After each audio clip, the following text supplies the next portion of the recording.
to all the people of South Africa.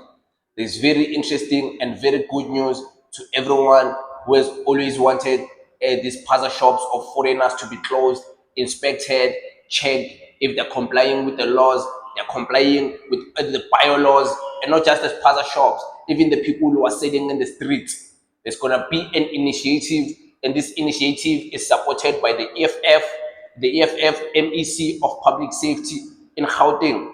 In Gauteng, CBD, Johannesburg, everywhere. Of course, Gauteng is big. He's saying it's going to be involved, and Spaza shops that are not complying, they're going to be closed. So you must prepare for the closure of Spaza shops, whether foreigners or local Spaza shops, as long as they are not complying with the law of South Africa. Something like that is coming, and I want you to listen to the MEC of Public Safety, MMC of the Public of Safety in Gauteng, representing the EFF. Take a listen at what he has to say. Look, we started, we had to look at the BMU in terms of our manpower. BMU is the bylaw in enforcement unit. I have to go to each and every unit, that your illegal dumping unit, your informal, your informal traders bylaw unit, and all these units, illegal collection and all of that, and look at the inventory in terms of how many people, the manpower we have. And then also we had to plot in terms of how many Spaza shops that we were having in Soweto, and how many Spaza shops we're having in the city of Johannesburg. We had to check also, because it's actually not going to be focusing on the Spaza shops alone, this bylaw enforcement. It will also be focusing on the informal traders, because informal traders, there are dedicated areas within the city of Johannesburg where the traders must be there. You cannot have an anarchy that people are trading everywhere. We love our people. We know that we grew up, all of us, from those proceeds coming from the informal trading. But we need to go according to the law and all those things. So that is what, Madam, we had to do. So also we had to ensure that who does what when. If you've got 500 plus officers, if you're not properly organized, you won't be achieving anything. So we had to study all these areas, and then we are launching on the 1st of November. It's Operation Manje Namhlanje Alufako. In other words, Noma Kakakanja. We have to ensure that we are actually going to close. We close those Spaza shops, and they are given time to go and be audited. They must comply properly. They must get a proper license from the developmental planning. They must ensure that they comply with the environmental health, the practitioners and all of that. Yeah. They know exactly that they have to comply. So when it comes then to some conversations that we've had here on the show, there is a concern, though, to say that these things only happen when there's been incidents, and that is concerning, to say that it's a more reactionary approach instead of a proactive one. What do you say to that? Look, I really, to the citizens of Johannesburg, we really had to look in terms of our unit. There's been a lot of issues that we had as a JMPD in terms of the bylaw unit. We had to start it from scratch to check what is happening. It just took so much time. And remember, one of the priorities of the city of Johannesburg has been, bylaw has been at the top of the agenda. We had to get what happened before us. There are litigations which are there and all of that, And what is also so important is that the environmental health inspectors, there is sort of a shortage there. Especially the ones that are going to be working in the city of Johannesburg. Remember,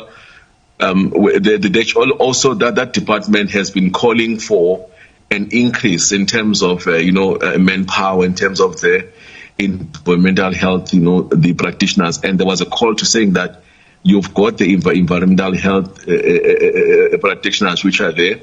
They are sitting at home. They work during the COVID period.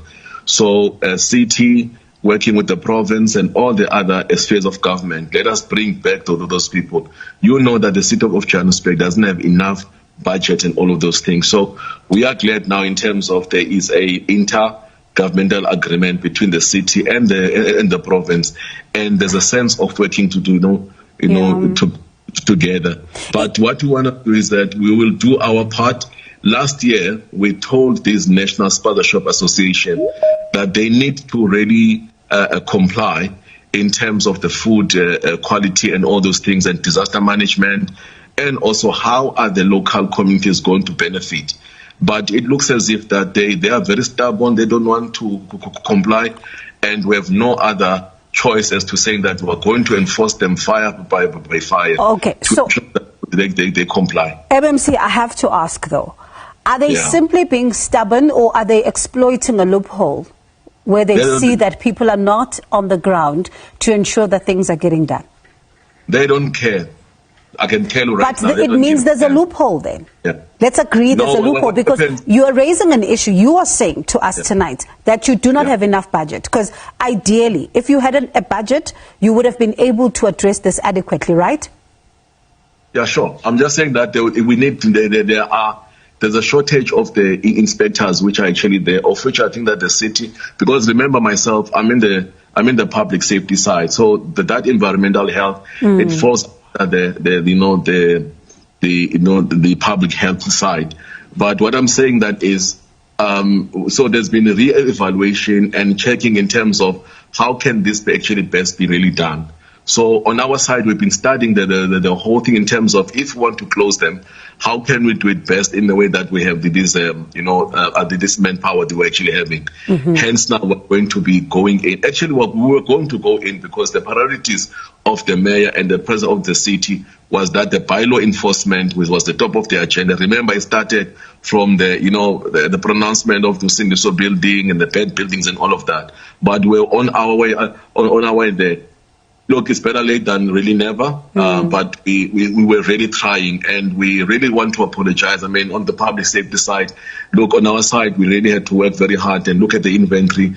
We look at what people are doing and all those kind of stuff like that, and relaunch, this bylaw in enforcement unit. It's not that easy. I can tell you right now, to deal, with that unit and start that unit and restart it and all of that. So you've got the historical sort of, I can say, non-performance which is there. So we had to revamp it and change it, and it takes time. Change management and ensure that when you launch them, you actually getting the results, key performance indicator, who's doing what where. So it took us a bit of ready time, and you remember that when this incident happened, it was during this election period, and there was in terms of uncertainty within the government itself. We did not know whether we are coming or going, So after the stabilization of this government of local unity and the party, we're able now to refocus and ensure that this is done. I wanted to really do it very earlier. You will go full speed ahead. You want to plan, but you find that, okay, fine, this unity, this, the partnership between these parties is actually that doesn't work. So let me really, really apologize to the citizens of Johannesburg. We're going to do the best that we can. We don't have enough power, but our first stance is to go to Soweto. We're going to go full force. I call upon as well, the province, the national as well, This we must really do it. We must just go back there to the basics. People must comply. All right. And all this. Yeah. MMC, thank you so much for your time. We'll hopefully chat when you are then launching in November, so we speak more about the KPIs. But also, so the 1st of November. Okay. 1st of November. And we're inviting you. Yeah, we're inviting you on the breakfast. We have a breakfast on the 31st of October.